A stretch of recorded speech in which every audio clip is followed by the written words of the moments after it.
നമസ്തേ, നിങ്ങൾ കേൾക്കുന്നത് മാനവ പരിചയം. കഴിഞ്ഞ എപ്പിസോഡിൽ സഭയുടെ ജീവിതത്തിലെ ട്രാജഡി മനസ്സിലാക്കിയ നാസിർ അതിനെ തന്റെ പ്രായശ്ചിത്തത്തിനുള്ള അവസരമായി കരുതി.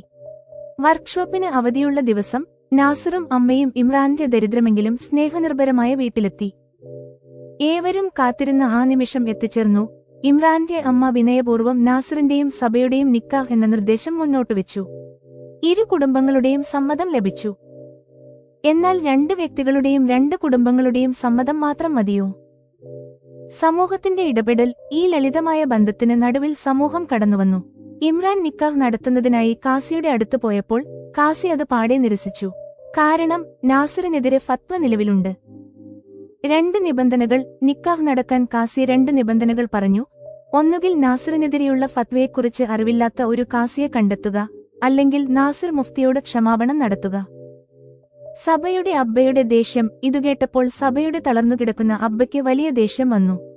മുഫ്തി മൗലവിമാരെ പിണക്കിയാൽ തങ്ങൾക്ക് ആപത്ത് വരുമെന്ന് അമ്മയും ഭയപ്പെട്ടു. അവർ നാസിറിനെ വിളിച്ച് ക്ഷമാപണം നടത്താൻ ആവശ്യപ്പെട്ടു. വെള്ളിയാഴ്ച ദിവസം നാസിറും അമ്മയും സഭയുടെ മടിയിൽ ഉറങ്ങുന്ന ഷനായയെ നോക്കി പതുക്കെ ചർച്ചയ്ക്കിരുന്നപ്പോൾ നാസിർ തന്റെ തീരുമാനം അറിയിച്ചു. നാസിറിന്റെ ദാർശനിക കലാപം. നാസിർ നേരിട്ടൊരു മറുപടി നൽകിയില്ല.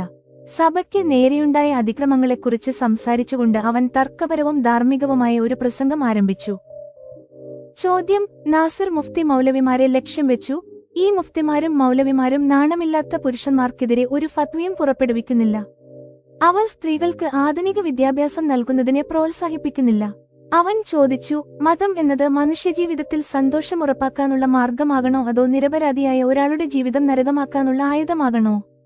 നാസിറിന്റെ രൂക്ഷമായ വിമർശനം. നാസിർ തന്റെ വിവാഹമോചനമെന്ന പാപത്തെ അംഗീകരിച്ചുകൊണ്ട് ഒരു ചോദ്യം ഉന്നയിച്ചു: ഞാൻ വിവാഹമോചനം നൽകിയപ്പോൾ എന്തുകൊണ്ട് മുഫ്തിമാർ എനിക്കെതിരെ ഫത്വ നൽകിയില്ല? ഒടുവിൽ നാസിർ തന്റെ ധാർമ്മിക തീരുമാനം ഉറച്ച സ്വരത്തിൽ പ്രഖ്യാപിച്ചു. അതുകൊണ്ട് സഭയുമായുള്ള നിക്കാഹിന് അത് അനിവാര്യമാണെന്ന് നിങ്ങൾക്ക് തോന്നിയാലും അവരുടെ അടുത്ത് പോയി ക്ഷമാപണം നടത്താൻ എനിക്ക് സാധ്യമല്ല. അപ്പോൾ സഭയുടെ അമ്മ ചോദിച്ചു: എങ്കിൽ നാസിർ മോനെ, സഭയുമായുള്ള നിന്റെ നിക്കാഹ് എങ്ങനെ നടക്കും? പഴഞ്ചൻ ചിന്താഗതികൾക്കെതിരെയുള്ള പ്രഹരവും നാസിറിന്റെ വിവേകവും രണ്ട് പ്രേമികളുടെ നിക്കാഹിനുള്ള വഴി എങ്ങനെ തെളിയുമെന്നും കേൾക്കാം മാനവ പരിചയത്തിൽ. നിങ്ങൾ കേൾക്കും. എപ്പിസോഡ് 15: നിക്കാഹിലെ തടസ്സവും നാസിറിന്റെ ദാർശനിക കലാപവും. വർക്ക്ഷോപ്പിന്റെ അടുത്ത പ്രതിവാര അവധി ദിവസം നാസിറും അമ്മയും ഇമ്രാന്റെ വീട്ടിലെത്തി. ആ വീട്ടിൽ ദാരിദ്ര്യം വ്യക്തമായിരുന്നു. അതൊഴികെ ബാക്കിയെല്ലാം വളരെ മനോഹരമായിരുന്നു. അവർക്ക് ഊഷ്മളമായ സ്വീകരണം ലഭിച്ചു. അവർ കാത്തിരുന്ന ആ നിമിഷം എത്തിച്ചേർന്നു. സഭയെയും നാസിറിനെയും ചൂണ്ടിക്കാട്ടി ഇമ്രാന്റെ അമ്മ നാസിറിന്റെ അമ്മയോട് പറഞ്ഞു: നിങ്ങൾക്ക് സമ്മതമാണെങ്കിൽ ഈ രണ്ട് മക്കളുടെയും നിക്കാഹ് നടത്താൻ ഞങ്ങൾ ആഗ്രഹിക്കുന്നു. മറുപടി നൽകാൻ അമ്മ ഒട്ടും വൈകിയില്ല. ഉടൻ തന്നെ പറഞ്ഞു: ഈ രണ്ട് കുട്ടികളും മോശം സമയത്തിലൂടെ കടന്നുപോയവരാണ്. അവർക്ക് സമ്മതമാണെങ്കിൽ അവരുടെ സന്തോഷത്തിനായി എന്റെ പൂർണ്ണ സമ്മതമുണ്ട്. നാസിറിന്റെ അമ്മയുടെ മറുപടിയോടെ ചർച്ച സഭയിലേക്കും നാസിറിലേക്കും തിരിഞ്ഞു. രണ്ടുപേരും ആംഗ്യത്തിലൂടെ തങ്ങളുടെ സമ്മതം അറിയിച്ചു. നമ്മുടെ ആധുനികവും വികസിതവുമായ സാമൂഹിക വ്യവസ്ഥയിലെ വലിയൊരു വൈരുദ്ധ്യമാണിത്. രണ്ട് മുതിർന്ന വ്യക്തികൾ പൂർണ്ണ അറിവോടെയും പരസ്പര സമ്മതത്തോടെയും വിവാഹിതരാകാൻ ആഗ്രഹിക്കുമ്പോൾ പോലും സമൂഹം അതിനിടയിൽ വരുന്നു. നാസിറിന്റെയും സഭയുടെയും നിക്കാഹിൽ രണ്ടുപേരുടെയും സമ്മതത്തോടൊപ്പം കുടുംബത്തിലെ മുതിർന്നവരുടെ അനുവാദവുമുണ്ടായിരുന്നു. എന്നിട്ടും ഈ ലളിതമായ ബന്ധത്തിന് നടുവിൽ സമൂഹം കടന്നുവരാൻ പോവുകയായിരുന്നു. മിയ ബീവി രാജി തോ ക്യാ കരേഗ കാസി. ഭാര്യയും ഭർത്താവും സമ്മതിച്ചാൽ കാസി എന്ത് ചെയ്യാനാണ് എന്ന ചൊല്ല് ഇവിടെ അർത്ഥശൂന്യമാകുന്നത് പോലെ തോന്നി. എന്താണ് സംഭവിച്ചതെന്നാൽ, നിക്കാഹ് നടത്താൻ തീരുമാനിച്ച ശേഷം ഇമ്രാൻ ഒരു കാസിയുടെ അടുത്ത് പോയി. കാസി നാസിറിന്റെയും സഭയുടെയും വിവരങ്ങൾ ചോദിച്ചു. ഇമ്രാൻ വിവരങ്ങൾ പറഞ്ഞപ്പോൾ കാസി നിക്കാഹ് നടത്താൻ വിസമ്മതിച്ചുകൊണ്ട് പറഞ്ഞു: നാസിറിനെതിരെ ഫത്വയുണ്ട്. ഇത്തരമൊരു സാഹചര്യത്തിൽ സഭയുമായുള്ള നാസിറിന്റെ നിക്കാഹ് സാധ്യമല്ല. ഇമ്രാൻ ആശങ്കയോടെ ചോദിച്ചു: അവരുടെ നിക്കാഹ് നടക്കാൻ എന്തെങ്കിലും ഒരു വഴി ഉണ്ടാവില്ലേ? കാസി പറഞ്ഞു: രണ്ട് രീതിയിൽ ഈ നിക്കാഹ് സാധ്യമായേക്കാം.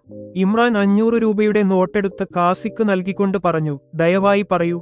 നോട്ട് പോക്കറ്റിലിട്ടുകൊണ്ട് കാസി പറഞ്ഞു: ആദ്യത്തെ വഴി, നാസിറിനെതിരെയുള്ള ഫത്വയെക്കുറിച്ച് അറിവില്ലാത്ത ഒരു കാസിയെ കണ്ടെത്തുക.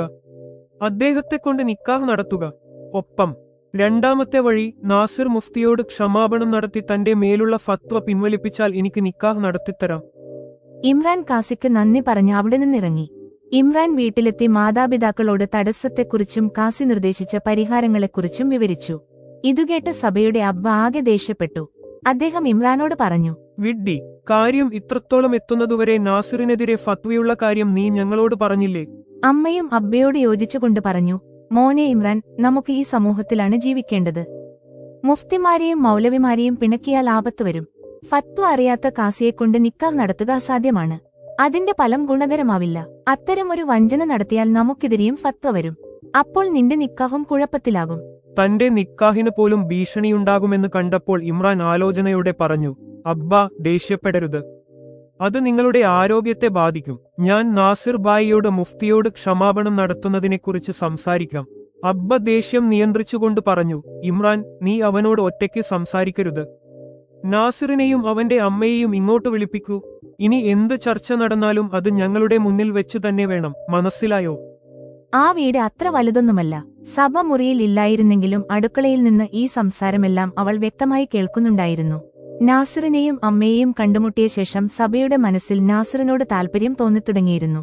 പുതിയ പ്രതിസന്ധിയിൽ അവൾ നിരാശയായി. നാസിർ വരുമ്പോൾ ക്ഷമാപണം നടത്താൻ സമ്മതിക്കണമെന്ന് അവൾ മനസ്സിൽ പ്രാർത്ഥിച്ചു. ഇമ്രാൻ മാതാപിതാക്കളുടെ മുന്നിൽ വെച്ചു തന്നെ നാസിറിനെ വിളിച്ചു പറഞ്ഞു. ബായി ജാൻ, നിക്കാഹ് സംബന്ധിച്ച് ചില തടസ്സങ്ങൾ നേരിടുന്നു. നിങ്ങൾ അമ്മയോടൊപ്പം ഞങ്ങളുടെ വീട്ടിൽ വന്ന് ഇതിനെക്കുറിച്ച് സംസാരിക്കണമെന്ന് അബ്ബയും അമ്മയും ആഗ്രഹിക്കുന്നു. നാസിർ അല്പനേരം ആലോചിച്ചിട്ട് പറഞ്ഞു.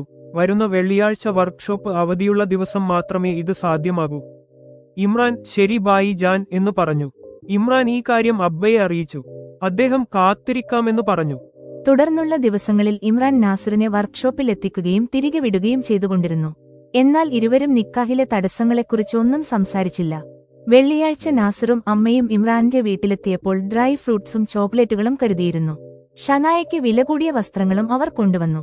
ഇതുകണ്ട് സഭ സന്തോഷിച്ചെങ്കിലും മാതാപിതാക്കൾ അത് പ്രകടിപ്പിച്ചില്ല. സാധാരണ കുശലാന്വേഷണങ്ങൾക്ക് ശേഷം സഭ എല്ലാവർക്കും കോഫി നൽകി. അമ്മ സഭയോട് എല്ലാവരുടെയും മുന്നിൽ വന്നിരിക്കാൻ പറഞ്ഞു. ഉറങ്ങിക്കിടക്കുന്ന മകൾ ഷനായയെ മടിയിലിരുത്തി അവളും എല്ലാവർക്കുമൊപ്പം കോഫി കുടിക്കാൻ തുടങ്ങി. കുട്ടിയുടെ ഉറക്കം തടസ്സപ്പെടാതിരിക്കാൻ എല്ലാവരും പതുക്കെയാണ് സംസാരിച്ചിരുന്നത്. ഇമ്രാൻ കാസിയും താനും തമ്മിൽ നടന്ന സംസാരമെല്ലാം വിവരിച്ചു. എന്നിട്ട് നാസിറിനോട് ചോദിച്ചു. ബായി ജാൻ, ഈ പ്രതിസന്ധിയിൽ നിന്നുള്ള വഴി എന്താണെന്ന് പറയൂ. നാസിർ മറുപടി പറയുന്നതിനു മുൻപ് അല്പനേരം ചിന്തിച്ചു. എല്ലാവരും നാസിറിനെ തന്നെ നോക്കുകയാണ്. അപ്പോൾ ഒരു തീരുമാനമെന്ന നിലയിൽ നാസിർ പറഞ്ഞു. ഒരു കാസിയെയും വഞ്ചിച്ച് നിക്കാഹ് നടത്താൻ എനിക്ക് താൽപ്പര്യമില്ല. അതുപോലെ ഒരു മുഫ്തിയുടെയോ മൗലവിയുടെയോ മുന്നിൽ പോയി ഞാൻ ക്ഷമാപണം നടത്താനും പോകുന്നില്ല. ഇതുകേട്ട് സഭയുടെ അമ്മ ചോദിച്ചു. എങ്കിൽ പിന്നെ നിക്കാഹ് എങ്ങനെ സാധ്യമാകും?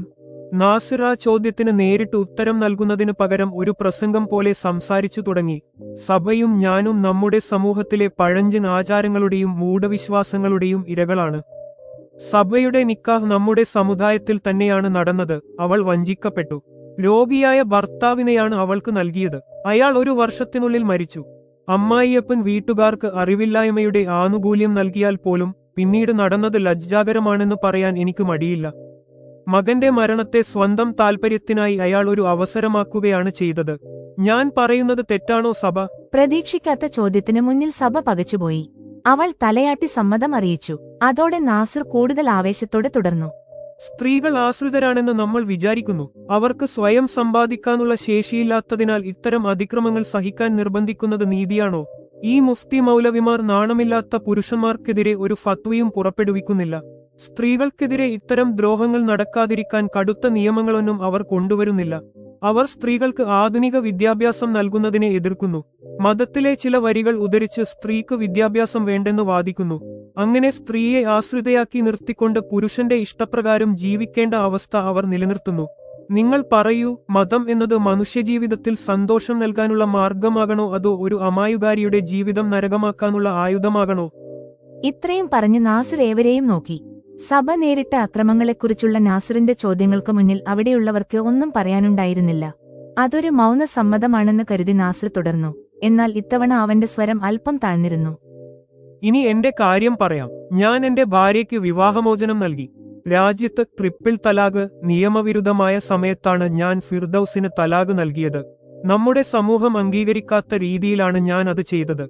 അപ്പോൾ മുഫ്തിമാർ എനിക്കെതിരെ ഫത്വ നൽകിയില്ല. അതായത് ഒരു സ്ത്രീക്കെതിരായ പുരുഷന്റെ അതിക്രമത്തിൽ അവർക്ക് പരാതിയുണ്ടായിരുന്നില്ല. സ്ത്രീകളെ അടിച്ചമർത്താനാണ് അവർക്ക് താൽപ്പര്യമെന്ന് ഇതിൽ നിന്ന് വ്യക്തമല്ലേ? അബ്ബ ഇതിനോട് വിയോജിച്ചു പറഞ്ഞു. അവർക്ക് ഇസ്ലാമിനെക്കുറിച്ച് നമ്മളെക്കാൾ നന്നായി അറിയാം. അവർ നിയമപ്രകാരമാണ് പ്രവർത്തിക്കുന്നത്. അബ്ബ പഴയ തലമുറയിലെ വ്യക്തിയാണെന്നും അദ്ദേഹം ഇതിനെ അനുകൂലിക്കില്ലെന്നും നാസിറിന് അറിയാമായിരുന്നു. അവൻ യുക്തിപൂർവം തുടർന്നു. നമ്മുടെ സ്ത്രീകൾ ഇസ്ലാം മതവിശ്വാസികളാണെങ്കിൽ അവരോട് എന്തിനാണ് ഇത്ര വിവേചനം? സ്ത്രീകൾക്ക് മാത്രമാണോ തെറ്റുകൾ സംഭവിക്കുന്നത്? പുരുഷന്മാർക്ക് തെറ്റുകൾക്ക് വിവാഹമോചനം നൽകാൻ അനുവാദമുണ്ട്. എന്നാൽ ഭർത്താവ് തെറ്റു ചെയ്താൽ ഭാര്യയ്ക്ക് വിവാഹമോചനം നൽകാൻ അനുവാദം വേണ്ടേ? നാസിറിന്റെ ഈ ചോദ്യങ്ങൾക്ക് മുന്നിൽ സഭയുടെ അബ്ബയ്ക്ക് ഉത്തരമുണ്ടായിരുന്നില്ല. അവിടെയുള്ള സ്ത്രീകൾക്കും ഇമ്രാനും നാസിറിനോട് മൗനസമ്മതമുണ്ടെന്ന് തോന്നി. നാസിർ അല്പം വെള്ളം കുടിച്ച് ആരോടെങ്കിലും എന്തെങ്കിലും പറയാനുണ്ടോ എന്ന് കാത്തുനിന്നു.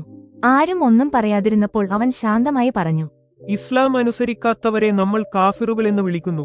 എന്നാൽ നമ്മുടെ സ്ത്രീകൾ അത് അനുസരിക്കുമ്പോൾ പോലും നമ്മൾ അവരോട് വിവേചനത്തോടെയാണ് പെരുമാറുന്നത്. നാസിറിന്റെ ചോദ്യങ്ങൾക്ക് മുന്നിൽ എല്ലാവരും മൗനമായി. നാസിർ വളരെ നല്ലൊരു മനുഷ്യനാണെന്ന് സഭ ചിന്തിച്ചു. അവൻ സ്ത്രീകളെക്കുറിച്ച് പറയുന്നത് യഥാർത്ഥത്തിൽ തന്റെ വേദനയെക്കുറിച്ചാണെന്ന് അവൾക്ക് മനസ്സിലായി. അവിടെയുള്ള പുരുഷന്മാരിൽ നാസിർ കൂടാതെ ഇമ്രാനും അബ്ബയുമാണ് ഉള്ളത്. ദുബായിൽ സഭ അനുഭവിച്ച ക്രൂരതകൾ ഓർത്ത് അബ്ബ സങ്കടത്തിലാണ്. അതുകൊണ്ടാണ് അദ്ദേഹത്തിന് മറുപടി പറയാൻ കഴിയാത്തത്. ഇമ്രാൻ നാസിറിനോടുള്ള ബഹുമാനം കൊണ്ട് മൗനം പാലിച്ചു. നാസിർ വീണ്ടും പറഞ്ഞു, ഇനി ഫത്വ നൽകുന്നവർ ചെയ്യുന്ന നീതികേടിന്റെ മറ്റൊരു ഉദാഹരണം കേൾക്കൂ. ഞാൻ ഫിർദൌസിന് തലാഖ് നൽകിയപ്പോൾ അവർ ഫത്വ നൽകേണ്ടതായിരുന്നു. പക്ഷേ അപ്പോൾ അവർ ചെയ്തില്ല. കോടതിയിൽ ഒരു കാഫിറായ ജഡ്ജിയെ യഥാർത്ഥ മുസ്ലിം എന്ന് വിളിച്ചപ്പോഴാണ് അവർ എനിക്കെതിരെ ഫത്വ നൽകിയത്. ആ ജഡ്ജി എന്നെ വിവേചനമില്ലാതെ ഒരു മനുഷ്യനായിട്ടാണ് കണ്ടത്. ഞാൻ മുസ്ലിമാണോ അതോ കുറ്റവാളിയാണോ എന്ന് അദ്ദേഹം നോക്കിയില്ല. അന്ന് എന്റെ വാക്കുകൾ അവർക്ക് അത്രയ്ക്ക് മോശമായി തോന്നി. അതുകൊണ്ടാണ് എനിക്കെതിരെ ഫത്വ നൽകിയത്. അതുകൊണ്ട് സഭയുമായുള്ള നിക്കാഹിന് അത് അനിവാര്യമാണെന്ന് നിങ്ങൾക്ക് തോന്നിയാലും അവരുടെ അടുത്ത് പോയി ക്ഷമാപണം നടത്താൻ എനിക്ക് സാധ്യമല്ല. അപ്പോൾ സഭയുടെ അമ്മ ചോദിച്ചു, എങ്കിൽ നാസിർ മോനെ, സഭയുമായുള്ള നിന്റെ നിക്കാഹ് എങ്ങനെ സാധ്യമാകും? ഇനി ഈ എപ്പിസോഡിനെക്കുറിച്ചുള്ള വിഷ്കലനം കേൾക്കൂ. ഉപശീർഷകം: നിക്കാഹിലെ തടസ്സവും നാസിറിന്റെ ദാർശനിക കലാപവും. ഈ എപ്പിസോഡ് നാസിർ എന്ന കഥാപാത്രത്തിന്റെ ജീവിതത്തിലെ നിർണായക ഘട്ടമാണ്. അവന്റെ വ്യക്തിപരമായ പോരാട്ടം ഇപ്പോൾ സാമൂഹിക അനാചാരങ്ങൾക്കെതിരെയുള്ള ദാർശനിക കലാപമായി മാറി. നിക്കാഹിന് മുന്നിലുള്ള ഫത്വ എന്ന തടസ്സത്തെ നേരിടാൻ നാസിർ തയ്യാറെടുക്കുന്നു. 1. ദാരിദ്ര്യം, സമ്മതം, മതാചാര തടസ്സങ്ങൾ. കുടുംബങ്ങളുടെ സമ്മതം. കുടുംബങ്ങൾ ഉടൻ തന്നെ വിവാഹത്തിന് സമ്മതം നൽകിയത് മനുഷ്യത്വത്തിന് ആചാരങ്ങളെക്കാൾ പ്രാധാന്യമുണ്ടെന്ന് കാണിക്കുന്നു. എന്നാൽ കാസി ഫത്വയുടെ പേരിൽ അത് നിഷേധിക്കുന്നത് സാമൂഹിക വ്യവസ്ഥയുടെ കാഠിന്യത്തെ ഓർമ്മിപ്പിക്കുന്നു. ഇമ്രാന്റെ കുടുംബത്തിന്റെ ഭയം, മുഫ്തിമാരെയും മൗലവിമാരെയും ഭയപ്പെടുന്നത് നമ്മുടെ സമൂഹത്തിലെ മതപരമായ അടിച്ചമർത്തലിന്റെ തെളിവാണ്. ഭയത്തിലാണ് ഇത്തരമൊരു വ്യവസ്ഥ നിലനിൽക്കുന്നതെന്ന് ഇത് കാണിക്കുന്നു. 2. നാസിറിന്റെ ദാർശനികവും ആശയപരവുമായ കലാപം. നാസിർ തന്റെ വിവാഹ തടസ്സത്തെ മതപരമായ കപടക്കെതിരെ പോരാടാനുള്ള അവസരമാക്കി. അവന്റെ പ്രസംഗം ഒരു വിപ്ലവത്തിന്റെ തുടക്കമായിരുന്നു.